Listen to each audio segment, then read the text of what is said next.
જય શ્રી આપણા કોટી કોટી ધન્યવાદ પણ હું ફેસબુક ઓપન કરી દઉં જય શ્રી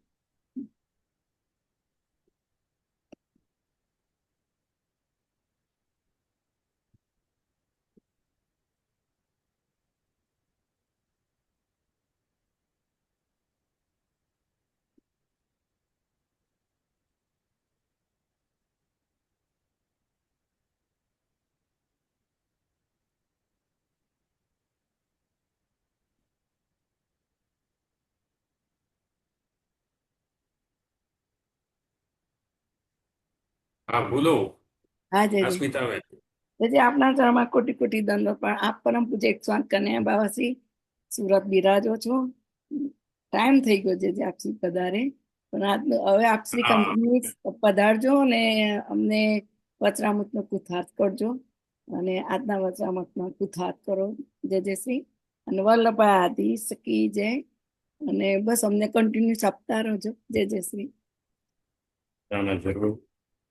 આપના બધા વૈષ્ણવ આવવા મેં ગ્રુપમાં મૂકી દીધું છે એટલે વૈષ્ણવ આવશે જેને આવું હોય આવે તો કઈ હા નહીં. મેં ગ્રુપમાં મૂક્યું છે. ઘણા બધા પધારે આવ્યા છે હા. અમંગલાનામ શમનમ મંગલાનામ મહોદયમ ઉપાંગનાનામ સૌભાગ્યમ શુભલિંદુમ વયમ નમઃ. આવે છે અવાજ? હા જી ક્લિયર છે ને? બસ તો પછી ના ખેર આજે જેમ તમે કહ્યું એ રીતે ઘણા સમય આવવાનું થયું અને ઈચ્છા અમારી પણ હતી અને કદાચ તમારી પણ હશે પણ સંજોગ જ્યારે બેસતા હોય ત્યારે થાય. અને બધું અને ભેગું આવી ગયું ને આપણે પસ્તાવ ને બધું ભેગું હા, એક પ્રસ્તાવ વાળો ક્રમ આવી ગયો પછી અમારે બહાર જવા આવવાનું થોડું આ બાળકોને શ્રીનાથજી ને બધે ચરણ સ્પર્શમાં કામમાં લઈ ગયા હતા એ બધો ક્રમ ચાલુ રહ્યો.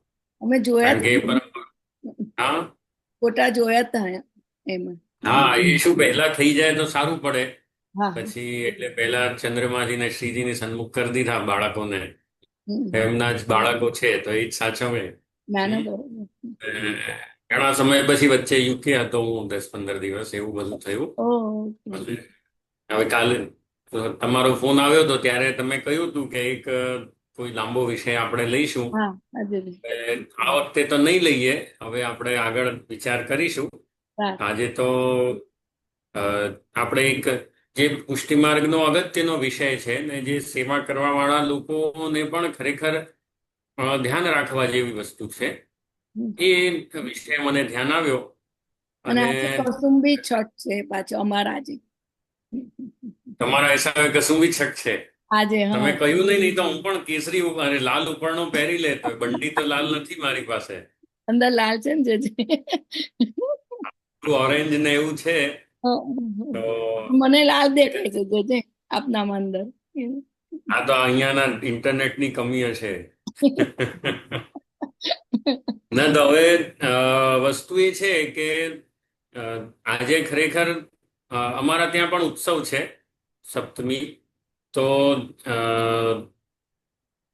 ત્યારે જ્યારે મેં તારીખ આપી ત્યારે એ ધ્યાન ન રહ્યું, નહીં તો મેં કદાચ આવતીકાલનું રાખ્યું હોત. કશો વાંધો નહીં પણ આપણે હવે 2 દિવસ તો છે આપ પધારો કાલ પણ 2 દિવસ છે ને કાલ પણ આપ પધારવાનું છે મેં તો એક દિવસનું કહ્યું હતું. ખેર હવે તો જોઈએ બે તો પછી દિવસ વાત હતું કરીશું આપણે. હા કશો વાંધો તો મેં તમને એક દિવસ કહ્યું હતું.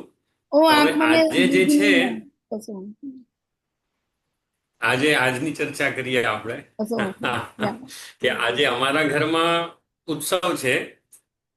ગોવિંદ પ્રભુ મારાથી એટલે 1893, એટલે લગભગ 200 વર્ષ થઈ ગયા આપશ્રીના પ્રાગટ્યને. હા એ ગોવિંદ પ્રભુનો આજે ઉત્સવ છે અને એ બાલક એટલે અમારા દાદાના દાદા એમના પિતા છે. એ અમારાથી 7 પેઢી આગળ ગોવિંદ પ્રભુ. તો એમના સમયમાં ગોકુલચંદ્રમાજી જે આજે કામન બિરાજી રહ્યા છે એ ગોવિંદ પ્રભુએ પધરાવ્યા છે પાછા. આમ આ કામવનની હવેલી તો બહુ જૂની છે, 350-400 વર્ષ જૂની છે. પણ વચ્ચે 100 વર્ષ ગોકુલચંદ્રમાજી જયપુર બિરાજ્યા. હા આ જ્યારે યંગ હતા ગોવિંદ પ્રભુ ત્યારે નો એક બહુ પ્રખ્યાત પ્રસંગ છે. જ્વલંત મહાત્યાગ તરીકે એને ઓળખાય છે. પુષ્ટિમાર્ગના ઇતિહાસમાં પણ એનો ઉલ્લેખ મળે છે. તો એ જયપુરના રાજા હતા, એ વૈષ્ણવ હતા, અને અ, એમની વિનંતી હતી, અ, બહુ પહેલા જે દ્વારકેશી ભાવના વાળા છે, 1751 વાળા અમારા ઘરના, એટલે આજથી 350 વર્ષ પહેલાની વાત કરું છું. એમના સમયમાં લગભગ અ, ગોકુલચંદ્ર માજીને જયપુર પધરાવવામાં આવ્યા. અને આ ગોવિંદ પ્રભુ જ્યારે યંગ હતા ત્યારે જયપુરનો રાજા જે હતો એ શૈવ થયો. ખ્યાલ આવે ને? તો ગોવિંદ પ્રભુને એમ થયું કે જ્યાં મારા પ્રભુનું નથી સચવાતું ત્યાં મારે રહેવાનું કઈ અર્થ નથી. જે છે મારું એ બધું પ્રભુનું છે, અને પ્રભુનું નથી, તમારું કઈ નથી. એટલે આપશ્રીએ ગોકુલચંદ્ર મહારાજને ત્યાંથી પધરાવ્યા અને પધરાવીને બિકાનેર પધાર્યા. બિકાનેર 6 વર્ષ બિરાજ્યા, અને ત્યાંથી પછી એ જ ગોવિંદ પ્રભુએ પાછા કામમાં પધરાવ્યા. તો એ જે હમણાં બિરાજી રહ્યા છે ગોકુલચંદ્ર માજી, એ લગભગ 160 વર્ષ, 150 થી 160 વર્ષથી અહીંયા પાછા પધાર્યા છે. તો આ જે ગોવિંદ પ્રભુ હતા એ જ્યારે આપશ્રીએ ત્યાગ કર્યો, જયપુર નગરીનો ત્યાગ કર્યો, તો અમારા ઘરના બાળકોની પહેલાની એવી ટેક હતી કે જયપુર ગોવિંદ પ્રભુએ છોડ્યું એ પછી ગોવિંદ પ્રભુના લાલજી દેવકીનંદનજી એમણે ક્યારે જયપુરમાં પગ નથી મૂક્યો. એમના લાલજી વલ્લભલાલજી એમણે કદી જયપુરમાં પગ નથી મૂક્યો. પછી ચોથી પેઢીએ લગભગ 80-90 વર્ષ પછી અમારા કોઈ ઘરના બાળક જયપુર પધારે. ખ્યાલ આવે ને કે જે જગ્યાનો ત્યાગ અમારા વડીલોએ કર્યો છે એના સાથે અમારે પણ લેવા દેવાનો, એવા આગ્રહ આ બાળકોનો હતો. તો આ ગોવિંદ પ્રભુના સમયમાં એવું થયું કે જ્યારે આપશ્રીને છોડવાની વારી આવી તો આપશ્રીએ જેટલું પણ આપશ્રીની સંપત્તિ હતી 100 વર્ષની, એ બધી જ જયપુર છોડીને આપ પધારે. ખાલી ગોકુલચંદ્રમાજીને તનિયામાં એમ કહેવાય, અમને એમ કહ્યું તનિયામાં એટલે કે બસ પહેરેલા વસ્ત્રો, તમારા ભાષામાં જે કહીએ ને આપણે કે પહેરેલા વસ્ત્રોમાં જ આપશ્રી બિકાનેર પધાર્યા અને આનંદથી ત્યાં સેવા કરી, કામવન સેવા કરી. તો હવે પહેલાથી અમને અમારા વડીલો, એ વસ્તુ હું આજે તમને કહીશ કે અમારા વડીલોએ અમને જ શીખવ્યું છે કે ક્યારે પણ એવી ચિંતા નહીં કરવી કે કાલનું શું થશે. ખ્યાલ આવે ને? કે આજે ગોવિંદ પ્રભુએ ચિંતા ન કરી કે 100 વર્ષનું જે પણ બધું રાજાઓના સમયનું ભેટ કરેલું સંપત્તિ હતી, એમ કહેવાય કે આજથી 125 થી 150 વર્ષ પહેલા ત્યાગ કર્યો ત્યારે કરોડોની સંપત્તિ હતી. એ સમયની એ સંપત્તિનો ત્યાગ કરતા બિલકુલ આપશ્રી વિચલિત ન થયા અને બિકાનેર પધાર્યા, બિકાનેરથી કામવન પધાર્યા. તો વસ્તુ એ થાય કે આજના જે વૈષ્ણવ છે ને એને આનાથી એ શીખવા જેવું છે કે ક્યારે પણ આપણે પેલું નહીં કરવાનું કે મારા પ્રભુ જો મારી સાથે છે તો આપણે ચિંતા કરવાની કોઈ જરૂર નથી. આજે બધા વૈષ્ણવ અમારી પાસે જે પણ આવે એ બધા ઘણા ચિંતામાં જ લિપ્ત હોય છે. અને હવે ગઈકાલથી તો અમે એક નવી વસ્તુ ચાલુ કરવાની ટ્રાય કરી રહ્યા છીએ. હવે જો પ્રભુને શું ઈચ્છા છે એમાં. બાકી અહીંયા એક મેરેજ બ્યુરો ચાલુ કરીએ છીએ ઇન્ડિયામાં, સુરતમાં. કારણ કે વૈષ્ણવોને ચિંતા હોય છે કે અમારા બાળકોની લગ્ન આજકાલ જલ્દી થતા નથી બાળકોના, તો એ વિશે ચિંતા હોય છે. તો અમે કહ્યું કે ચાલો એમાં જો આપણે થોડા મદદરૂપ સહાયરૂપ થઈ શકીએ તો હવેલી પરથી આપણે એક મેરેજ બ્યુરો એ સ્ટાર્ટ કરી છે. અને જ્યારે પણ અમે અમારી પાસે આવી રીતે વૈષ્ણવ આવે તો અમે સૌથી પહેલા તો એમને જ કહીએ કે પ્રભુમાં વિશ્વાસ રાખો, જે તમારા ભાગ્યમાં હશે અને તમારા લાયક હશે એ પાત્ર તમને મળી જશે. ખ્યાલ આવે ને? પણ જેમ અમે આ વાત કહીએ ને તો એ સામે વૈષ્ણવનો ચહેરો લટકી જાય, સુકાઈ જાય કે અરે જે આ વાત શું કરી, કઈ મંત્ર તંત્ર જપ આપવો જોઈએ તો જરાક મજા આવે. વાત અમે સાચી જ કરી છે કે પ્રભુની ઈચ્છાથી જ બધું થતું હોય, પણ એ જીવની જે પ્રભુમાં શ્રદ્ધા, પ્રભુમાં જે વિશ્વાસ હોવો જોઈએ એ થોડો કાચો હોય તો તો આ બધું થાય. ચિંતાઓ આપણને ક્યારે લિપ્ત કરે? કે જ્યારે પ્રભુમાં પૂરેપૂરો વિશ્વાસ ન હોય. ખ્યાલ આવે? આજે આપણે એક બહુ સુંદર વસ્તુ છે, આજે સિદ્ધાંત મુક્તાવલી ગ્રંથ છે એની જો આપણે વાત કરીએ તો એમાં એક જગ્યા પર પેલું આવે છે જે બહુ પ્રખ્યાત બી છે, ચેતસ્તત પ્રવણમ સેવા તત સિદ્ધે ધનુમિત્તજા તતઃ સંસાર દુઃખસ્ય નિવૃત્તિર બ્રહ્મબોધનમ. આ વાક્ય છે સિદ્ધાંત મુક્તાવલીના. તો એટલે ચિત્તનું પ્રભુમાં પીરોવાઈ જવું એને સેવા કહેવાય. એના સાધન રૂપ તનુજા અને વિત્તજા સેવા છે. અને એ સેવા કરતા રહેવાથી સંસારના દુઃખોનો નાશ થાય અને બ્રહ્મબોધન થાય, એટલે કે આપણને બધામાં પ્રભુ દેખાવા લાગે.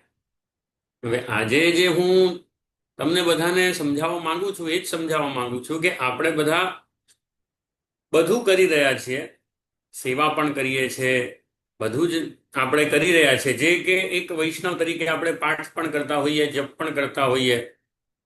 પણ આમાં જે બ્રહ્મબોધનમની વાત છે ને, કે બધામાં ઠાકોરજી દેખાવા, એ જગ્યામાં કમી છે. ખ્યાલ આવે છે તમને? આજે આપણામાં ક્યાં કમી આવી જાય કે બધી વસ્તુમાં પ્રભુની લીલાને પ્રધાનતા આપીએ. આજે ગોવિંદ પ્રભુએ પ્રભુની લીલાને પ્રધાનતા આપી કે જો આટલા વર્ષે અમે આનંદથી રહ્યા અને આગળ પણ પ્રભુની ઈચ્છા છે તો આનંદથી જ રહ્યા છીએ. પણ ત્યારે એમને ત્યાગ કરતા કરતા એ વિચલિત ન થયા કે ભાઈ કાલનું શું થશે. આજે વૈષ્ણવનું શું થાય? સેવા કરે, બધું કરે. કોઈ ઘણા લોકો અમારી પાસે સ્વાસ્થ્યના આશીર્વાદ આપવા લેવા આવે કે જે આપ એવું કંઈ કરો કે તબિયત સારી રહે, અને પછી સાથે સાથે એડ કરી દે એઝ એન આફ્ટર થોટ કે જે તો સેવા બી સારી રીતે કરી શકશું. હવે અમે કન્ફ્યુઝ હોઈએ કે એને શરીર સારું કરવું છે કે સેવા સારી કરવી છે. ખ્યાલ આવે ને? આમ વાત ખોટી નથી એમની કે શરીર સારું હશે તો સેવા સારી થશે, પણ આમાં શું છે? ચિત્તની વૃત્તિ ક્યાં છે? અહીંયા મારું કહેવાનું તાત્પર્ય એ છે કે સુખ અને દુઃખ એમાં ફરક શું થઈ જાય કે જો તમે સંસારના દુઃખોને કઈ રીતે છોડી શકો, કે એમનાથી કઈ રીતે દૂર થઈ શકો, કે વચ્ચે પ્રભુને રાખશો તો જ. વચ્ચે પ્રભુને નહીં માનો તો આપણે સંસારના દુઃખોમાં લિપ્ત થઈ જઈએ. જેમ ગોવિંદ પ્રભુએ કહ્યું કે ભાઈ પ્રભુનું નથી તો મારું નથી, અને પ્રભુ મારા છે તો એમને જે આપવું હશે આપશે, એમ કરીને નીકળી ગયા. હવે આજે આપણા ત્યાં રઘુનાથદાસનો પ્રસંગ બી આવે છે. રઘુનાથદાસ કોણ? કે શેઠ પુરુષોત્તમ દાસના દીકરા. હવે એમનો એવો પ્રસંગ આવે કે એ જ્યારે અસ્વસ્થ થઈ ગયા તો એમના ઠાકોરજીના ચોખટ પર, એટલે કે એના દહેલીજ પર, ઉમરા પર માથો મૂકી અને સૂઈ જતા અને પ્રભુનું સ્મરણ કરતા, કારણ કે શરીરમાં એટલી તાકાત નહોતી કે ઠાકોરજીની સેવા કરે. તો અહીંયા વિચારવાનું એ આવે કે જો એમનાથી એમનું શરીર અશક્ત થવા લાગ્યું તો પ્રભુથી સ્વસ્થતા નહીં માંગી કે ન માંગી? એમણે બતાવો તમે. એમણે સ્વસ્થતા નહીં માંગી. એમ નહીં કહ્યું કે પ્રભુ મને સ્વસ્થ કરી દો તો હું આપની સેવા કરી શકું. કેમ? કારણ કે એમને સર્વાત્મ ભાવ છે, અને સર્વાત્મ ભાવની પરિભાષા જ એ છે કે બધું પ્રભુનું છે. ખ્યાલ આવે ને? આજે સર્વાત્મ ભાવ કોને? કે ભાઈ આ શરીર છે, પ્રભુ જાણે છે કે કેટલી સેવા લેવી છે. હવે આજે જ ની જ વાત કરું તો અમને આમ એટલે જ્યારે તમને તારીખ આપી ત્યારે ફ્રેન્કલી વાત કરીએ તો ડેટથી ચાલ્યા, તિથિથી નહીં ચાલ્યા. એટલે હવે આજે ઠાકોરજીની સેવા નીચે ચાલે છે ને અમે તમારી સાથે બેઠા છીએ. હવે એમાં અમે દુઃખી તો નથી, પણ એક મનમાં પેલું બી છે કે જો આજે પણ એક જો હું પેલો વિચાર કરી લઉં, હવે આમ વિચાર કરીએ કે ના હવે ભગવદ ઈચ્છા આજે મુખિયાજી પાસે શ્રૃંગાર કરાવવા હશે તો એક મનમાં થોડી શાંતિની ફિલિંગ થાય, અને નહીં તો પછી કેવું આમ મનમાં ક્લેશ થાય. આજે તમારી સાથે રહીને પણ હું તમારી સાથે ન રહી શકું. ખ્યાલ આવે છે ને શું કહું છું? કે આજે મને અહીંયા સુખી થવું છે તો હું પ્રભુએ મને તમારી સાથે મોકલ્યા છે, તો એમાં હું સુખ માનું કે ભગવદ ઈચ્છા આવે, આમાં થઈ ગયું તે થઈ ગયું, તારીખ અપાઈ ગઈ.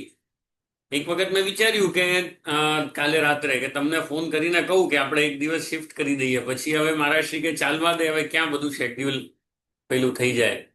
તો તાત્પર્ય એ જ છે કે રઘુનાથ દાસે ઠાકોરજીની આજ્ઞાને સ્વીકારે, ભગવદ ઈચ્છાને સ્વીકારી કે ભાઈ પ્રભુને આટલી જ મારી સેવા લેવી છે તો આવો શરીર રાખશે, અને જો નહીં સેવા લેવી હોય તો શરીર અસ્વસ્થ કરશે. એમ કરી અને ઠાકોરજીનું પ્રધાનતા. બ્રહ્મબોધનમમાં શું કહે છે મહાપ્રભુજી કે બધી જગ્યામાં પ્રભુના દર્શન કરવા, એને બ્રહ્મબોધન કહેવાય કે કણકણમાં પ્રભુ વ્યાપ્ત છે. હવે કણકણમાં પ્રભુ દેખાય તો તમારા અંદરના જે તાપ છે ને એ શાંત થઈ જાય. એટલે તમારા સુખની ચાવી મહાપ્રભુજી આપી રહ્યા છે. આમ જોવા જાઓ તો પ્રભુની શરીર અને દ્રવ્યથી સેવા કરો, અને એનાથી તમારા બધા તાપ ક્લેશ નિવૃત્ત થશે અને તમને બ્રહ્મબોધન થશે એમ જે આજ્ઞા કરે છે. તો એમાં આપણે પણ આ જ ધ્યાન રાખવાનું કે આપણે બધી જ ક્રિયાઓ કરીએ છીએ, પણ આ બ્રહ્મબોધન નથી, એ દ્રઢતા નથી કે બધું ઠાકોરજીનું છે. આજે આપણે જ્યારે પંચાક્ષર બોલીએ ત્યારે ઠાકોરજીને એ જ વિનંતી કરીએ કે પ્રભુ અમે તમારા છીએ, આ જ વિનંતી થાય આપણા તરફથી. પણ આજનો સમય કેવો છે, ઊંધો થઈ ગયો છે કે હું ઠાકોરજીનો છું કે નહીં, પણ ઠાકોરજી મારા છે. આ જે વસ્તુ છે ને એ ખરેખર યોગ્ય નથી. આપણે ઠાકોરજીના દાસ છીએ, આપણે ઠાકોરજીના માલિક નથી. આજે ઘણી વખત આપણે એમ વિચારમાં પડી જઈએ કે ભાઈ બીજાનું ઠાકોરજી અંગીકાર કરતા નથી, તો આપણે કઈ રીતે નક્કી કરી શકીએ કે ઠાકોરજી બીજાનું અંગીકાર કરે કે ન કરે? ખ્યાલ આવે છે ને? પ્રભુને બીજાની સેવાનો અંગીકાર કરવો હોય તો કરે. આજે આ એક કન્સેપ્ટ છે કે ભાઈ મારા ઠાકોરજી મારો જ અંગીકાર કરે, તારા ઠાકોરજી તારું જ અંગીકાર કરે. તો આ જે કન્સેપ્ટ છે આમાં આ વાંધો છે કે જો તમારું જ તમારી સત્તા છે, તમારું જ માલિકી છે, માલિક સેવકને કહી શકે તારે આ નથી કરવું, તો માલિક આપણે નથી, માલિક ઠાકોરજી છે, આપણે એમના છીએ, એ આપણા નથી. એ આપણા કઈ રીતે છે કે આપણે આપણું સમર્પણ કર્યું, જેમ રઘુનાથ દાસે સમર્પણ કર્યું. રઘુનાથ દાસ બહાર બેસી ગયા કે જે હવે મારાથી સેવા નથી બનતી તો હું આપના સ્મરણમાં સમય કાઢીશ. એવું નહીં કે પછી આપણે સેવા નથી બનતી તો આપણે યુરોપ ટૂર પર નીકળી ગયા, બરાબર ને? એ વિરહ તો છે જ, એમને સેવા છૂટવાનો તાપ તો છે જ. એટલે પેલું ઠાકોરજીનો જે એ છે મંદિર, એને છોડીને નીકળ્યા નથી બહાર, એ રહ્યા તો ઠાકોરજી સન્મુખ જ. પણ મારી હવે યોગ્યતા નથી પ્રભુ, આપ માલિક છો, આપને મારી સેવા લેવી હશે તો લો, એમ કરીને બહાર બેસે અને મદન મોહનજીના સ્મરણ કર્યા રાખે. અને ત્યારે એમ કહેવાય કે ઠાકોરજી પણ એ મદન મોહનલાલને એટલે એમના પ્રભુને યાદ કરતા અને ઠાકોરજી સામો જવાબ આપતા. તો આ પરિસ્થિતિ ક્યારે સર્જાઈ? ઠાકોરજી તમારા ક્યારે થયા? કે જ્યારે તમે પૂરેપૂરા બાકી બધી વસ્તુઓ, શરીર અને વગેરે વગેરેને છોડીને ઠાકોરજીના થઈ ગયા. પ્રભુ આપનો જ છું, જેવું આપને રાખવું હોય એ રીતે અમે આપના થઈને જ રહીએ, એ વિચાર. તો અહીંયા ઠાકોરજીના એ થયા તો ઠાકોરજી એમના થયા. ખ્યાલ આવે ને?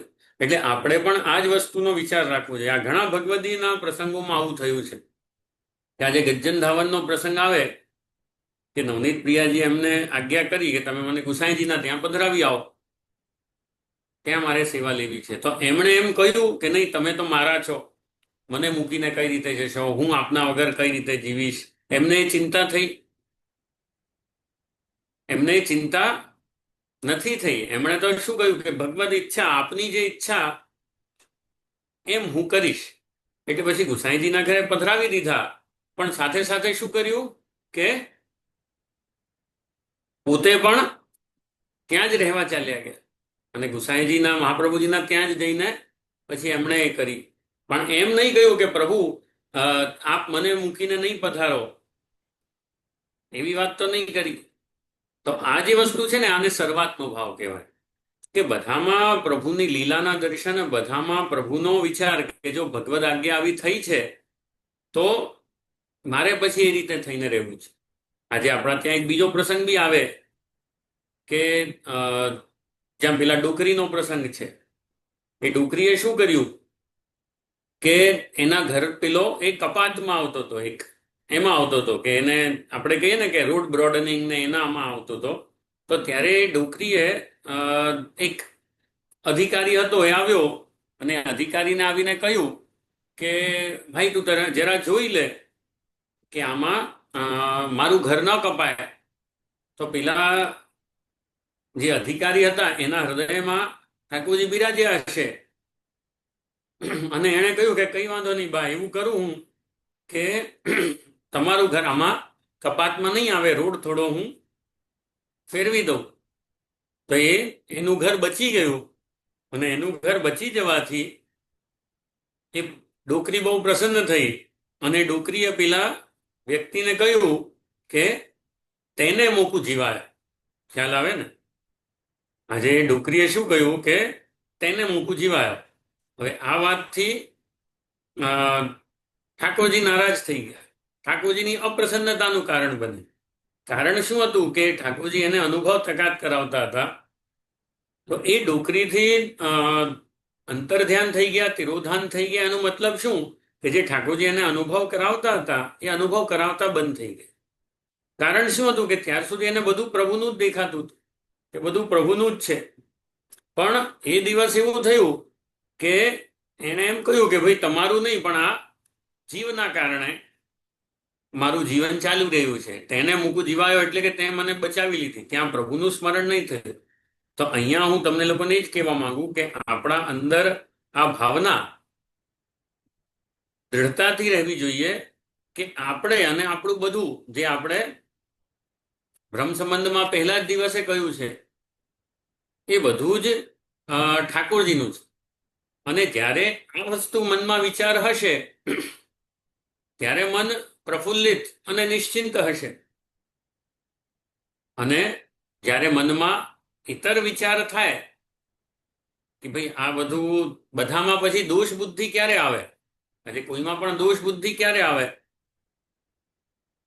કે જ્યારે આપણે છે ને પ્રભુને સાઈડ પર મૂકીએ. હંમેશા યાદ રાખજો, દોષ બુદ્ધિ આજે લોકોને એમ થાય કે ભાઈ આના ત્યાં આ નથી, આના ત્યાં આ નથી. હવે ત્યાં તમે વિચાર કરો એ રીતે તો જેમ આપણા ત્યાં પણ કહેવાયું છે કે ગુસાઈજીએ પ્રશ્ન એક વખત એક વૈષ્ણવને ત્યાં મોકલ્યા હતા, વૈષ્ણવ બીજા સમાજ ઇતર સમાજવાળાના ત્યાં, અને ત્યાં કહ્યું કે તમે એના ત્યાં સખડી લેજો. અને વૈષ્ણવ ત્યાં ગયા અને ત્યાં જઈ અને વૈષ્ણવ જે પરસ્પર એક બ્રાહ્મણ હતા, એક ક્ષત્રિય હતા સમાજના, તો ત્યાં જઈને એમણે જોયું કે આ તો ક્ષત્રિય છે જેના ત્યાં મને મોકલ્યા છે અને એ તો ઇતર સમાજના છે. તો એમણે શું કર્યું કે એના ત્યાં ફલ કે અનસખડી જેટલું લીધું, આખો મહાપ્રસાદ લીધો નહીં અને પાછા આવી ગયા. તો ઠાકોરજી એમનાથી, એમના ઘરના ઠાકોરજી નારાજ થઈ ગયા, ગુસાઈજી મહાપ્રભુજી નારાજ થઈ ગયા. કારણ શું હતું કે તમને બધી જગ્યામાં ઠાકોરજીનું જો અમે કહ્યું હોય કે એના ત્યાં પ્રસાદ લેજો, તો આ દોષ બુદ્ધિ આવી એના અંદર, એના કારણે ઠાકોરજી એને એના પર નારાજ થયા. એ જીવને સુધારવા માટે. એટલે ક્યારે પણ આપણે આ વસ્તુનો વિચાર કરીને ચાલવો. જો ત્યાં દેખાય તો પછી આપણે હીન ભાવના નહીં લાવી સામેવાળા માટે. આ હીન ભાવના લાવીએ તો આપણે આ સર્વાત્મ ભાવમાં બાધા કરીએ છીએ. એ હંમેશા ધ્યાન રાખજો. અને જ્યાર સુધી સર્વાત્મ ભાવ, જો સર્વાત્મ ભાવ સિદ્ધ થઈ જાય, કઠિન છે. આજે આપણે આટલા સંસારમાં ઓતપ્રોત છીએ અને એકદમથી તમે એમ વિચાર કરો કે સર્વાત્મ ભાવ થઈ જાય તો કઠિન છે. પણ જેમ જેમ તમે આનો અભ્યાસ કરશો એમ તમને એ વસ્તુને તમે ધીમે ધીમે દૃઢ કરતા જઈ શકો. બાકી તમારે જો પેલું થાય કે ભાઈ તરત સર્વાત્મ ભાવ સિદ્ધ થઈ જાય, એવું થતું નથી. અને બીજું એ કે હંમેશા આપણે એ વસ્તુનું ચિંતન કરવું. આજે કેવું થાય કે એક વૈષ્ણવ એક જગ્યાએ પહોંચી જાય ઉપર પહોંચી જાય, માનો હવે અષ્ટપ્રહરની સેવા કરવાનું શરૂઆત કરી તમે, તો અષ્ટપ્રહર સેવા તમે કરો છો, તો હવે બીજા વૈષ્ણવને કઈ દ્રષ્ટિએ જુઓ છો એ બહુ જરૂરી છે. આજે એક તો તમે લોકો એમ વિચાર કરો કે એ વૈષ્ણવ, એ ભાઈ કે બેન એ સેવા કરતા નથી, અને બીજો એ વિચાર કરો કે પ્રભુ આની પાસે આટલી જ સેવા લે છે. ખ્યાલ આવે છે ને? તેમાં કયા વિચારમાં આનંદ છે? જ્યારે તમે એમ વિચાર કરો કે ભાઈ અને આ તો આટલી જ સેવા કરે છે, તો તમારા અંદર થોડો અહંકાર આવે, ખ્યાલ આવે ને, એક લેશ, આટલું આમ નાનકડું, કે હું વધારે કરું છું, આ તો આટલી જ કરે છે, એટલે કોણ વધારે કરે છે? કે હું. બરાબર થયું ને? અને તમે એમ વિચાર કરો કે પ્રભુ આની પાસે આટલી સેવા લે છે, તો તમને પછી પોતાના માટે શું વિચાર આવે? હું સેવા કરતો કે કરતી નથી, પણ પ્રભુ મારી પાસે આટલી સેવા લે છે, એની પાસે એટલી લે છે, મારી પાસે આટલી લે છે. તો જે તમારા અંદરનો અહંકાર છે ને, એ દબાઈ જશે. અહંકાર તો આપણા અંદર, આપણી ચિત્તની વૃત્તિઓ તો છે જ, એનાથી ગભરાઈને જ રહેવું. ખ્યાલ આવે ને? ક્યારે પણ આમ નિશ્ચિંત નહીં થઈ જવું કે હવે તો અમે આટલી કક્ષાએ, કે ભાઈ આટલા કોરોના કાલથી અમે તો સત્સંગ કરીએ છીએ 5 વર્ષથી, એટલે કે અમે તો બસ થઈ ગયા, હવે પાકો અમારો કિલો હવે વિંધાય નહીં ક્યારે બી, તો અમે તો હવે થઈ ગયા છે આમ મોટા. આ વિચાર આવ્યો અને ભાવ નીકળી જાય આપણા હૃદયથી. એટલા માટે આપણે હંમેશા મનને સાચવીને ચાલવું, અને એનો સૌથી સારો ઉપાય એ જ છે કે બધી જગ્યામાં બ્રહ્મબોધન, બધી જગ્યામાં ભગવત સંબંધ જોવો. પ્રભુનો સંબંધ જોશો, પ્રભુને વચ્ચે રાખીને કોઈ પણ વસ્તુ કરશો, તો આપણે એમ નથી કહેતા કે સામેવાળાને પણ આપણે આપણો ફાયદો ઉપાડતો હોય તો એને ઉપાડવા દેવું, એ પણ હું તમને કહી દઉં. એવું નથી કરવું કે આપણને ખબર પડે સામેવાળો આપણો ફાયદો ઉપાડે છે તો આપણે ઉપાડી લેવા દઈએ, પણ એ વિચાર કરી એનાથી દૂર રહેવું. ખ્યાલ આવે ને? કે આજે આ જ વસ્તુ ઘણા લોકો સાથે થાય છે. આજે કેવું છે કે હવે સત્સંગ વગેરે બહુ થવા લાગ્યા.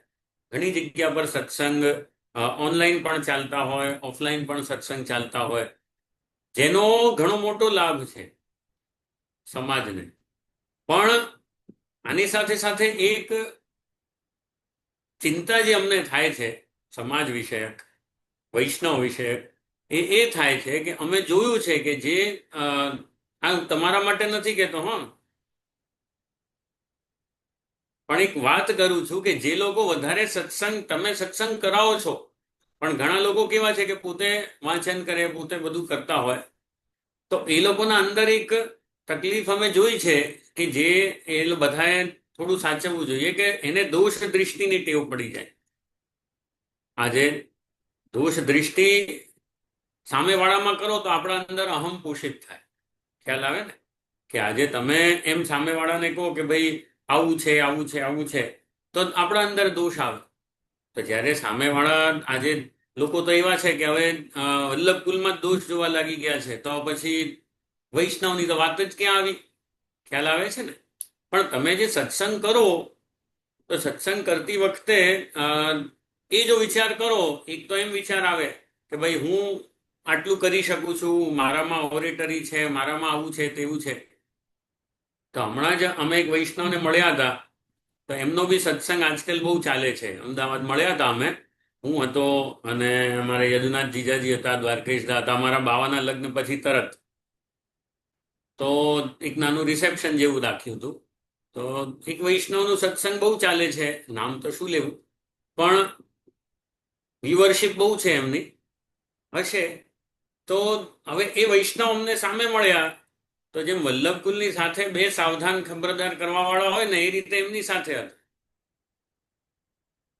તો પછી એ અમને લોકો, અમે ત્રણે સાથે જ હતા, તો અમને લોકોને મળ્યા ત્યારે અમે એ ગયા પછી તો અમારી વાત પણ થઈ કે પહેલા ક્યાં હતા અને હવે આ રીતે છે. પણ અમે એક ફીલ કર્યું કે એમના અંદર એક અહમનો અંશ અમને જોવા મળ્યો.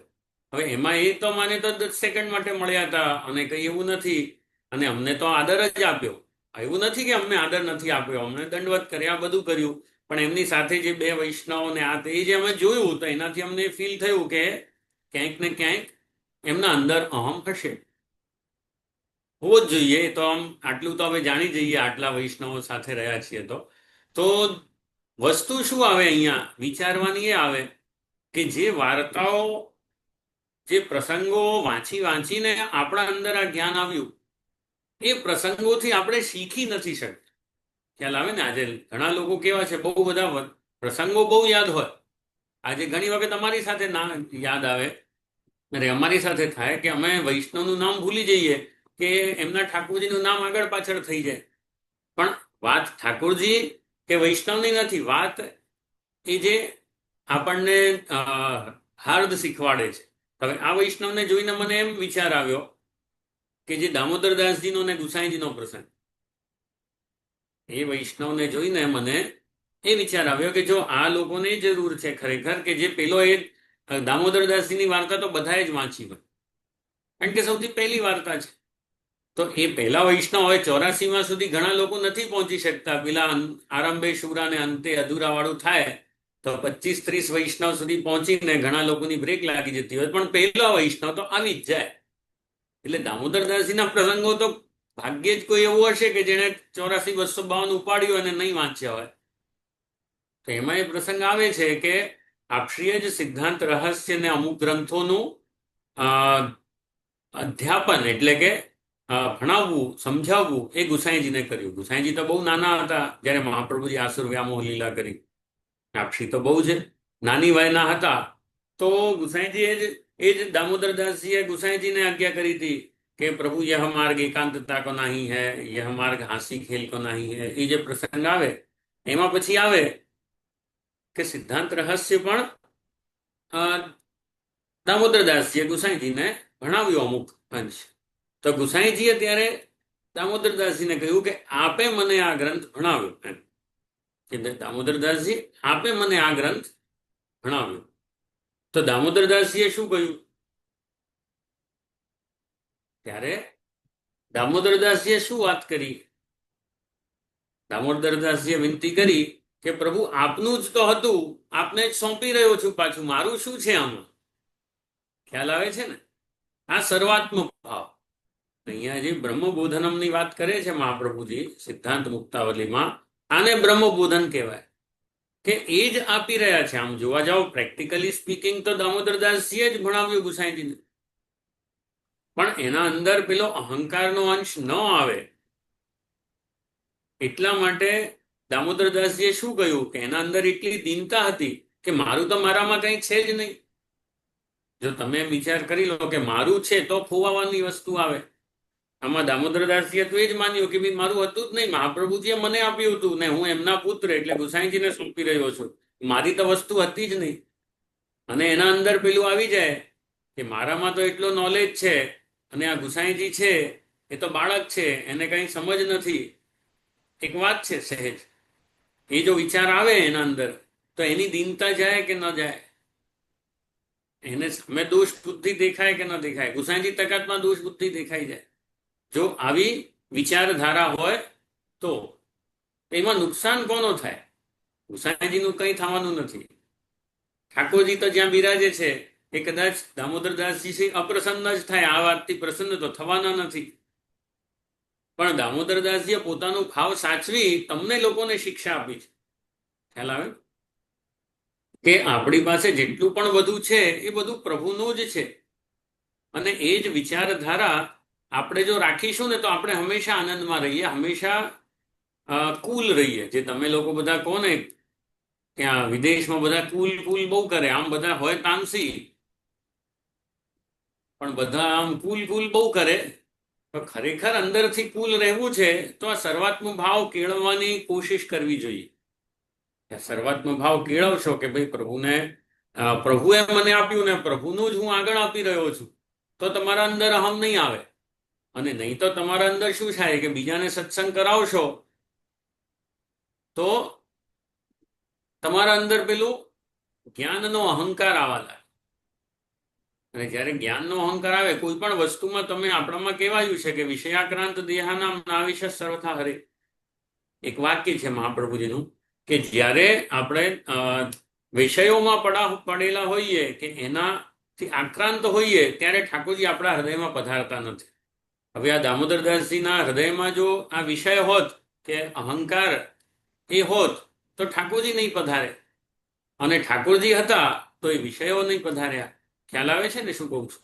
એટલે આપણે પણ આ જ કોશિશ કરવી જોઈએ કે જ્યાં હોય ત્યાં ભગવત સંબંધ જોવો, અને ભગવત સંબંધ હું પણ ઠાકોરજીનો અને આ સામેવાળો પણ ઠાકોરજીનો, તો આપણને દોષ ઓછા દેખાય. કે આજે પેલો પ્રસંગ આવે છે, દિનકર દાસનો જ આવે છે લગભગ, દિનકર દાસનો. તો એમણે એક દિવસ એનું બહુ હતું કે ભાઈ કાચી સામગ્રી નહીં, દિનકર દાસનો નથી, બીજા વૈષ્ણવનો છે, પણ ઠાકોરજીને કાચી સામગ્રી ભોગ ધરી દીધી. ઠાકોરજીને કાચી સામગ્રી ભોગ ધરી, અને કઈ રીતે ખબર પડી ગઈ કે કાચી છે છતાં ભોગ ધરી. તો એટલા માટે ગુસાઈજી એમનાથી નારાજ થઈ ગયા કે ના, તમે આ દોષ કર્યો છે અને તમે આ ખોટી સેવા કરી છે, એટલે તમે હું નારાજ છું તમારાથી. તો ત્યારે બીજા વૈષ્ણવે ગુસાઈજીને વિનંતી કરીને સમજાવી કે જે જીવ તો દોષથી ભરેલો છે, પણ આપ પણ જો એના દોષ તરફ દૃષ્ટિ રાખશો તો એનો ઉદ્ધાર કોણ કરશે? ખ્યાલ આવે? તો ત્યારે ગુસાઈજી એને ક્ષમા કર્યા, અને ત્યારે વિચાર્યું કે ચાલો ભગવદ ઈચ્છા જ આવી હશે. તો અહીંયા મારો કહેવાનો તાત્પર્ય આજના આ ટોટલ પ્રવચનમાં એક જ છે કે આપણે જે દોષ દૃષ્ટિ, ક્લેશ, ટેન્શન, એ બધાનું કારણ એ જ છે કે આપણે આ સેવા પાઠ બધું કરવા છતાં જે ઠાકોરજીનો આપણા જીવનમાં પ્રાધાન્ય છે એને સમજી નથી શકતા. કે આજે દરેક નાનાથી નાની વસ્તુ એ આપણે પ્રભુને વચ્ચે રાખીને કરીએ તો આરામથી થઈ જાય. આજે અમે લોકો જ અમે વાત કરીએ કે અમારી અમે નાના હતા તો આ પાલ હવેલી અને ગોપીપુરા અમે રહેવા આવ્યા હતા ત્યારે લગભગ 150 વર્ષ જૂની હવેલી હતી. તો એ હવેલીને રિનોવેશનની જરૂર હતી. અમે તો બહુ નાના હતા, 87 ની વાત કરું છું, અમે 10 વર્ષના, અનિરુદ્ધ બાબા 12-13 વર્ષના. તો ત્યારે કન્સ્ટ્રક્શન શરૂ થયું. 10 વર્ષમાં 3 પાર્ટમાં ગોવિંદજી હવેલીનું કન્સ્ટ્રક્શન પૂરો થયો. પણ અમારા પિતૃચરણનો એ સ્વભાવ, અમે તો એમને આદર્શ માનીએ, અને હવે પહોંચવું કે ત્યાં સુધી એ તો હવે બહુ કઠિન વાત છે. આપશ્રીની વાત જ અલગ છે. પણ આપશ્રી અમે નાનપણથી શીખવાડતા કે આપશ્રી તો હંમેશા એ જ આજ્ઞા કરતા કે ઠાકોરજીનું છે, ઠાકોરજીને કરાવવું છે તો અપને આપ કરશે. ખ્યાલ આવે ને? અને 10 વર્ષમાં એ હવેલી પૂર્ણ થઈ ગઈ, અને અમને યાદ નથી કે મહારાજશ્રીએ ક્યારે પણ કોઈ વૈષ્ણવને એમ કહ્યું હશે કે તારે આમાં આટલું કરવું છે. ખ્યાલ આવે છે ને શું કહું છું? કે નવનીત પ્રિયાજીનું ઘર છે, નવનીત પ્રિયાજી માલિક છે, જે રીતે બિરાજવું હશે. તો 3 વખતમાં આ ઘર બંધાયું, 3 પાર્ટમાં. તો 3 વખત અલગ અલગ વૈષ્ણવ આવીને ઉભા થાય. ખ્યાલ આવે ને? એક વૈષ્ણવ આવ્યા ત્યારે પછી એ બીજી વખત એની એવી સ્થિતિ નહોતી, તો એક બીજા વૈષ્ણવ આવ્યા, એમણે કીધું કે જે હું કરી દઉં. તો એ રીતે ઠાકોર પણ અમારા મહારાજશ્રી કોઈ પાસે એમ નથી આજ્ઞા કરી કે ભાઈ તારે આ વસ્તુ આ રીતે કરવી છે. ઠાકોરજીનું છે, ઠાકોરજી કરાવશે. પણ વસ્તુ ખાલી એક જ છે, ધીરજ રાખવી પડે. આજે લોકો કેવા છે, એમાં ધીરજ ઓછી છે. આજે બધાને બધું પેલું તાત્કાલિક જોઈએ. કે આજે હવે કોઈ એકબીજાને ચિઠ્ઠી પત્ર લખે છે કે બધા વોટ્સએપમાં જ પતાવી નાખે છે. આમ જોવા જાવ તો ચિઠ્ઠી પત્રમાં આનંદ વધારે આવે.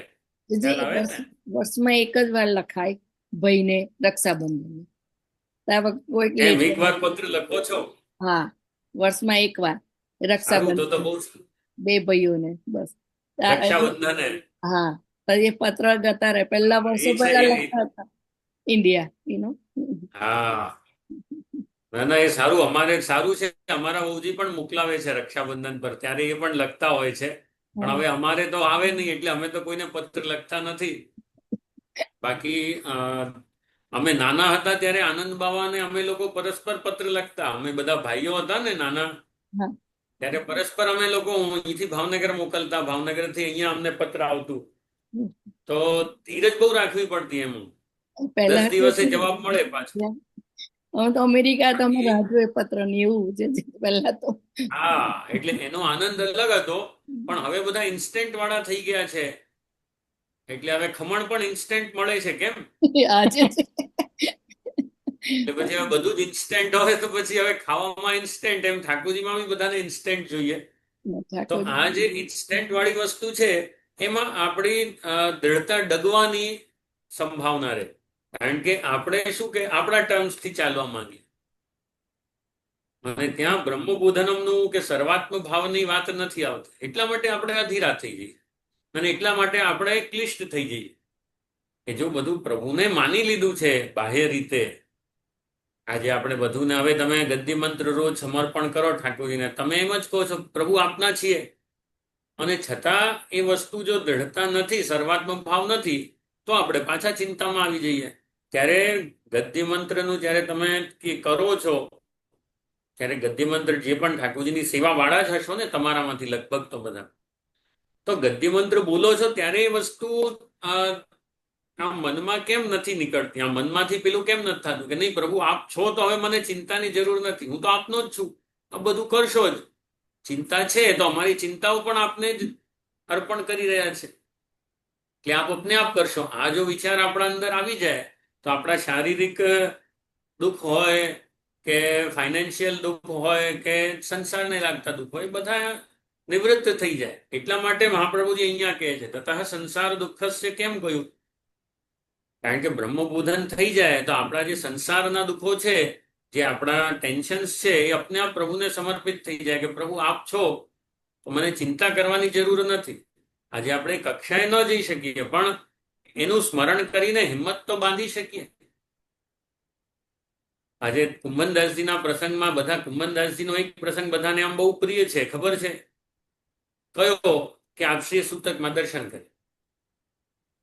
એટલે ઘણા લોકો અમારી પાસે આજ્ઞા લેવા આવે કે ઝારીજી સરી જાય ત્યારે અમે સૂતકમાં દર્શન કરી શકીએ. હવે અમારા વડીલોએ તો આજ્ઞા આપી નથી એટલે અમે બી નથી આપતા કે તમે પેલી ઝારીજી સરી જાય ને ત્યારે તમને દર્શન કરવા છે તો સૂતક વગર પણ આવો.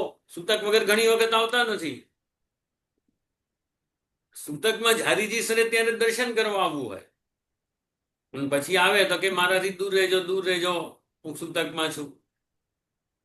કુંભનદાસજીના આ પ્રસંગથી કે ભાઈ એમને પ્રભુના વગર રહેવાતું નહોતું, એટલે શ્રીનાથજી આજ્ઞા કરી કે ના કુંભનદાસજીને તમે દર્શન કરવા દો. એ પ્રસંગ લઈને આજે ઘણા વૈષ્ણવ દર્શન કરવાની ઈચ્છા રાખે. એ વાત બરાબર, એ બધાને યાદ, પણ કયો પ્રસંગ યાદ રાખવા નથી માંગતા? કે ગુસાઈજી એમને આજીવિકા માટે લઈ જતા હતા કે ચાલો હું ગુજરાત પરદેશ પર જાઉં છું, તમે મારા ભેગા ચાલો. અને ત્યાં પછી એમનું ચિત્ત જે હતું શ્રીનાથજીમાં એવું ઓતપ્રોત હતું, એવું સંલગ્ન હતું કે સાંજ પડી એમાં તો એમણે કીર્તન ગાયું કે કીતે દિન વહેજુ ગયે બિન દેખે. એટલે સાંજ સુધીમાં અધીરા થઈ ગયા, વ્યાકુલ થઈ ગયા કે હું બાકી બધી વસ્તુ વગર રહી જઈશ પણ પ્રભુ વગર રહી શકતો નથી. આ પ્રસંગમાં શું બતાવ્યું કે ભાઈ સંસાર છે ઠાકોરજીનું આપેલું છે, જેટલી લક્ષ્મી આપશે એટલી આપશે, પ્રભુ નહીં છૂટવા જોઈએ. માનસિંહના પ્રસંગમાં શું આવે? માનસિંહે આવીને કહ્યું કે ભાઈ તમે મારાથી કંઈ માંગો, આરસી ને બધું આપ્યું. પછી એણે શું કહ્યું માનસિંહે કે આપ મારાથી કંઈ માંગો. તો કુંભનદાસજીએ શું માંગ્યું કે ભાઈ આજે તું આવ્યો છે, આજ પછી ક્યારે મને દેખાતો નહીં. કારણ શું? કે તારા આવવાથી મારા પ્રભુ પેલા વૃક્ષની પાછળ જઈને સંતાઈ ગયા, એટલે તું નજીક આવે ને પ્રભુ મારાથી દૂર જાય એ મને પોસાતું નથી. કારણ કે હું તો પ્રભુનો જ છું, અને એમણે મને જે આપ્યું છે એનાથી હું જીવન યાપન કરી રહ્યો છું. તું આપશે એ કંઈ મારા જીવન યાપનનો સાધન નથી. એટલે એણે કહ્યું માનસિંહને કે તમે દૂર જાઓ. ત્યાં ગુસાઈજી એને આજીવિકા માટે લઈ જતા હતા કુંભનદાસજીને. ત્યાં પણ ગુસાઈજીને વિનંતી કરી કે પ્રભુ મારા તો ઠાકોરજી જ છે ને, જે રીતે જીવડાવશે એ રીતે અમે જીવીશું. એ પ્રસંગ કોઈને યાદ રહે છે કે બધા કુંભનદાસજીના પેલા સૂતકમાં દર્શન વાળવા એક જ પ્રસંગ પકડીને બેઠા છે? ખ્યાલ આવે છે ને? પ્રસંગો જ યાદ કરવા છે તો બધા પ્રસંગો યાદ રાખો કે વૈષ્ણવથી આપણે શું શીખવા જેવું છે. કે આજે દામોદરદાસજી થી આજે મેં વાત કરી અડધા 1.5 શ્લોક વાળી, તો પેલું પણ યાદ રાખવું જોઈએ કે અડધી ગાદી દબાવીને બેસવાની પેલે એમનો વિચાર આવ્યો. બેવ પ્રસંગ દામોદરદાસજીએ બતાવ્યા છે. એટલે તમને સાચવવા માટે જ આ બધા વાર્તા પ્રસંગો, આ બધા ઉપદેશો છે. ખ્યાલ તમને ને અમને બેવને. તો આપણે જે ચૂક કરી રહ્યા છે, આપણે જે ક્લેશમાં છીએ, એનું કારણ આ જ છે કે આપણે આવી તો ગયા છે. આપણે બધા એટલો તો આપણું સદભાગ્ય છે કે આપણે ઠાકોરજી સન્મુખ થઈ ગયા છે. ખ્યાલ આવે ને? પણ આપણે હજી થોડા કાચા છીએ કે જે પેલા રાસ પંચાધ્યાયના પ્રસંગમાં આવે કે ઠાકોરજીએ વેણુનાદ કર્યો અને બધી ગોપીઓ દોડીને આવી ઠાકોરજી પાસે. એમાં 10 શ્લોકમાં કે ભાઈ કઈ કઈ ગોપી શું શું કરી રહી હતી ને એ બધો પ્રસંગ આવે છે.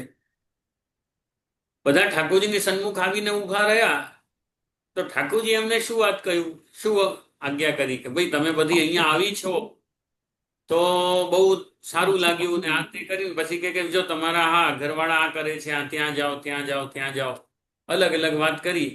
બધા ગોપીઓને એક એક એનું કર્તવ્ય, એના વિષયો આજે શું વાત થાય છે કે જો એક તો આપણે બ્રહ્મબોધન કરવું છે, બધી વસ્તુ ઠાકોરજીની માનવી છે. અને જો આપણું ચિત્ત વિષયોમાં પડી જાય તો ઠાકોરજીથી દૂર થઈ જાય. જ્યાં વિષયો હોય ત્યાં ઠાકોરજી નથી હોતા. એટલે ગોપીઓએ તું શું કહ્યું ઠાકોરજીને કે સંત્યજ્ય સર્વ વિષયાંશ તવ પાદ મૂલમ, કે અમે અમારા બધા જ વિષયો, અમારી બધી જ ઈચ્છાઓ, અમારા બધા જ જેટલા પણ ઇન્દ્રિયની બધી વસ્તુઓ છે એ બધી આપના ચરણારવિંદમાં સમર્પિત કરી છે. હવે આપને એને એટલે સાધવી હોય તો સાધો અને બગાડવી હોય તો બગાડો. હું હવે તમને છોડીને જવાની નથી. એ વાત ગોપીએ ઠાકોરજીને કરી. આને કહેવાય સર્વાત્મ ભાવ, જે મહાપ્રભુજી તમને લોકોને પણ કરવાની કહી રહ્યા છે કે આપણે લોકોને સર્વાત્મ ભાવની જરૂર છે. એટલીસ્ટ સેવામાં હો ત્યારે તો કરો. આજે આપણે સેવામાં બધા લોકો અમારી પાસે આવીને કે ચિત્ત નથી લાગતું. કારણ શું હોય કે આજ ગોપીઓની જેમ આપણે પહોંચી તો ગયા, વેણુનાદ તો થયો ઠાકોરજીનો અને એમણે કૃપા કરીને આપણા ઘરે પધાર્યા અને આપણે એમના સન્મુખ ગયા સેવા કરવા, અપરસ કરી, બધું કર્યું. અને ત્યાં જઈને ઠાકોરજીએ પેલી જ ઠાકોરજી જ છે એટલે પાછી પેલી રમત રમે. તમને શ્લોક સંભળાતા નથી પણ લીલા એ જ થાય કે ત્યાં અંદર પહોંચી ગયા, રાસમાં ગોપીઓ પહોંચી ગઈ. પછી ઠાકોરજી એમને આજ્ઞા કરી કે ભાઈ તારો ઘરવાળો તારી રાહ જોવે છે, તારું બાળક આ કરે છે, ગાય ભાગી જશે. તો તમારી પણ આ જ સ્થિતિ છે. જો આપણામાં એમ કહેવાય કે ઠાકોરજીની લીલા નિત્ય ચાલી રહી છે, તમારી પણ આ જ સ્થિતિ છે. સેવામાં બહારવાળાને શું કહીને જાઓ કે અમે તો સેવામાં જઈએ છીએ, અને સેવામાં જાઓ ત્યારે ઠાકોરજી આ આજ્ઞા કરે તમને અને તમે પેલી ગોપીઓની જેમ સંત્યજ્ય સર્વ વિષયાન નથી કરતા. એ વિનંતી તમારે કરવી જોઈએ ને.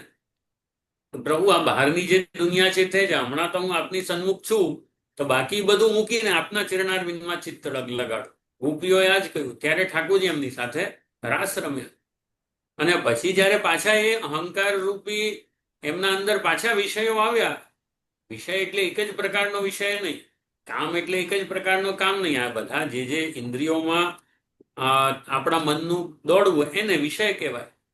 તો વિષયમાં તમે પડ્યા એટલે ગોપીઓ પણ ત્યાં સુધી આવી ગઈ ઠાકોરજી પાસે, ઠાકોરજી સાથે રાસ રમવા લાગી. પાછી વિષયોમાં પડી તો પાછા પ્રભુ અંતર ધ્યાન થઈ ગયા. ખ્યાલ આવે છે? અને પાછા પ્રભુ અંતર ધ્યાન થઈ ગયા તો પાછા ગોપીઓ ક્લેશમાં આવી ગઈ. એટલે તમને લોકોને સમજવાની આ જ જરૂરત છે કે આપણા જીવનમાં ક્લેશ કેમ છે.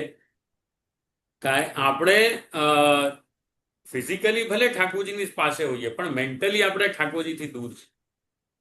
અને જો મેન્ટલી તમારે ઠાકોરજીની નજીક રહેવું હોય તો તમારે સર્વાત્મ ભાવ કેળવવો પડે. બધી જ વસ્તુમાં અમારા જ ઠાકોરજી છે અને અમે છીએ અમે ઠાકોરજીના છીએ, ઠાકોરજી અમારા નથી, પણ અમે ઠાકોરજીના છીએ. તો આ વસ્તુનો તમે જો વિચારધારા રાખશો, આ વસ્તુનો જો વિચાર રાખશો, તો પ્રભુ અવશ્ય કૃપા કરીને તમને દર્શન પણ આપશે, અનુભવ પણ કરાવશે. પણ તમે જો બધું કરતા કરતા આ વિષયોમાં પડી જશો તો પ્રભુ તમારાથી દૂર થઈ જશે. એટલે આજે હું તમને લોકોને આજ કહીશ. આજે બીજો કોઈ વિષય ચર્ચાનો નથી લેતો. આજ લઉં છું કે આપણે હંમેશા પોતાના ચિત્તને સાચવીને, કેળવીને, સંભાળીને ચાલવું, કે એમાં કોઈ પ્રકારે દૂષણ ન આવે. અને દૂષણ ન આવે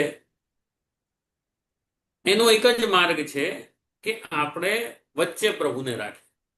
આજે દૂષણ કેમ આવે છે સમાજમાં, વૈષ્ણવમાં, કે કદાચ અમને પણ ગુસ્સો આવી જાય. એનું કારણ શું થાય કે આ આવો છે. પ્રભુ સંબંધી ગુસ્સો ના નથી. ખ્યાલ આવે ને? ભગવત સંબંધી ગુસ્સો ના નથી. આજે અમારા એક ખવાસ અમને નાનો વલ્લભલાલજીનો પ્રસંગ સમજાવતા. અમારા દાદાના પિતૃચરણ હતા વલ્લભલાલજી મહારાજ. એમનો એક પ્રસંગ અમને બહુ ગમે, કે આપણે છે ને ઘણી વખત કેવું થાય કે જે સામે હોય ને એને જ કારણ માનીએ. પણ એવું નથી હોતું. આજે ઠાકોરજીની લીલા પણ છે ને બહુ ઊંડાણપૂર્વક હોય. એક વખત આપ પધારી રહ્યા હતા અને સેવામાં પ્રવેશ કરવા જઈ રહ્યા હતા, અને એટલામાં જલઘડીઓ ત્યાંનો, આમ વનમાં જલઘડીઓ અપરસમાં નહીં ચાલે. વનમાં જલઘડિયા એકદમ નિજ મંદિરની અપરસમાં નથી ચાલતા, કારણ કે બહાર ગાડામાં પણ જતો હોય, બહાર જે બળદ ગાડામાંથી બધું જલ લાવવું કરવું. તો એટલે એ જ સેવકી અપરસમાં કહેવાતા. મુખિયા ભીતરિયા ખાસા અપરસમાં હોય.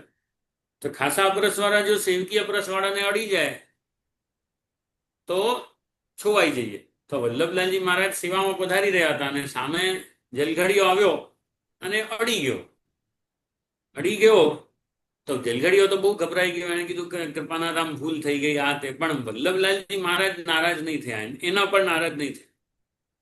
તો કે તારી ભૂલ નહીં, આ કઈ ના કઈ ઠાકોરજીએ છે ને સંકેત કર્યો છે. આ હું એમના ત્યાં તારાથી મળ્યો ને એની પહેલા જ છોવાઈ ગયો હોઈશ. એમને આવી વિચારધારા કે ભાઈ તે મને નથી, પણ ઠાકોરજીએ મને એમની સેવામાં જવાથી રોક્યો. બીજે ક્યાંક મારાથી કંઈક ચૂક થઈ લાગે છે. તો પછી એમણે શું કર્યું કે કઈ વાંધો નહીં એમ કરીને પાછા કહેવાય અપરસ કરવા જાવ તો આખો રસ્તો જોતા પધાર્યા. અને ત્યાં એમણે જોયું કે આપસી જ્યાં જોડ ધરી હતી ને ઊભા થઈને, ત્યાં એક છોવાયેલી ઝાડુની સીંક પડી હતી. ઝાડુ હવે અપરસનો વિષય બહુ લાંબો છે, પણ હવે આટલું હવે તો નહીં પાળી શકીએ અમે લોકો, અને એ બધું સાંભળીને આનંદ કરીએ. પણ આ ઝાડુની સીંક છોવાઈ જતી, કારણ કે પેલું ઝાડુમાં ભીનું થયું હોય અને પેલો સાવરણી વાળાએ અડ્યું હોય. તો ત્યાં આપશ્રીએ જોયું કે એમનું પગ એ પેલી સાવરણીની સલી ત્યાં પડી હતી. એટલે સમજી ગયા કે આ ઠાકોરજીએ મને પોતાની સેવામાં જવાથી કેમ રોક્યા, કારણ કે અજાણ્યામાં મારાથી આ સાવરણી પર પગ પડી ગયો હતો અને એનું મને ખ્યાલ ન રહ્યું. અને જો હું ઠાકોરજી સુધી પહોંચી ગયો હોત, અપરસ છોવાઈ ગયો હોત. એટલા માટે ત્યાં એમણે પોતાને જે કહ્યું કે નહીં, આમાં બીજા કોઈની ભૂલ નથી, ભૂલ મારી જ. તો જો હવે તમે આ જ વિચારવાનું આવે. જો અમે સ્ટાર્ટિંગ ગોવિંદ પ્રભુથી કરી, કે જે પણ અમારા વડા હતા, અને એમણે શીખવાડ્યું કે ભાઈ ભૌતિક સુખ સંપન્નતા એની ચિંતા કર્યા વગર જ્યાં પ્રભુ છે એની સાથે રહો.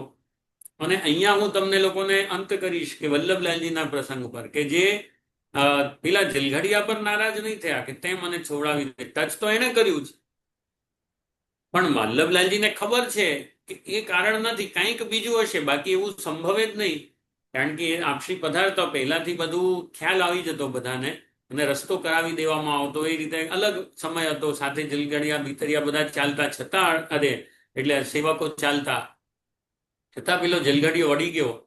તો આપશીએ જોયું, અને ત્યાં જોયું કે જો અહીંયા હું અડી ગયો હતો, છોવાઈ ગયો હતો, એટલા માટે ઠાકોરજીએ મને સેવામાં નહીં કર્યો. તો જ્યારે પ્રભુનો વિચાર આવ્યો તો ક્લેશ અને ગુસ્સો એ બધો શાંત થઈ જાય.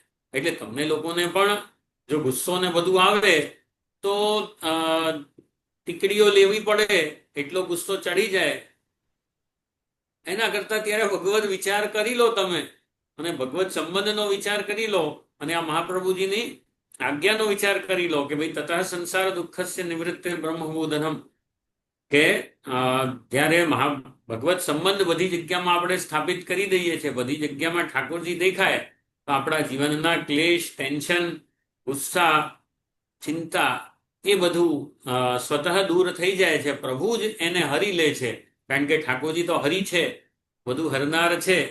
તો એમાં ચિંતાઓ પણ આપશ્રી હરી લેતા હોય છે. એટલે બસ તમને બધાને એ જ કહીશ કે કાલથી જ્યારે સેવામાં પ્રવેશ કરો તો યાદ કરજો આ રાસ પંચાધ્યાયનો પ્રસંગ, અને પ્રભુની સન્મુખ જઈને ઊભા થાઓ, અને પ્રભુ જ્યારે તમને લુભાવાની એ કરે અને મનને બહાર મોકલવાની કોશિશ કરે, તો તમે મનને બહાર જવા દેતા નહીં. પ્રભુને વિનંતી કરો, બધું પ્રભુ હું તો મૂકીને બહાર બધા મારા વિષયો, ચિંતાઓ મૂકીને આપના ચરણારવિંદમાં આવી છું, અને જ્યારે પણ ગદ્ય મંત્ર બોલો ત્યારે પણ આ જ ભાવના રાખજો. બસ આ જ કહીશ. અને જો પ્રભુ કૃપાથી હશે તો આપણે પાછા મળતા રહીશું. અને કાલની તો બહુ ખાતરી નથી આપતો હું, પણ જો પ્રભુ કૃપા હશે તો આપણે આગળ જતો જરૂરથી મળીએ. આ ક્રમ તમારો ચાલુ રહે. આટલું કહીને અહીં વિરામ લઈશ. શુભમ. જય જય શ્રી. આપણા ચરણમાં કોટી કોટી દંડવત. પણ ખૂબ સુંદર સમજાયું, અને પહેલી વાર જ સાંભળ્યું આપના એનું કામણનું ને બધું. જય જય શ્રી. હા, આપની સ્વાલ. વૈષ્ણવને ખોલું છે રેકોર્ડિંગ. હા, હા, ખુલી દો.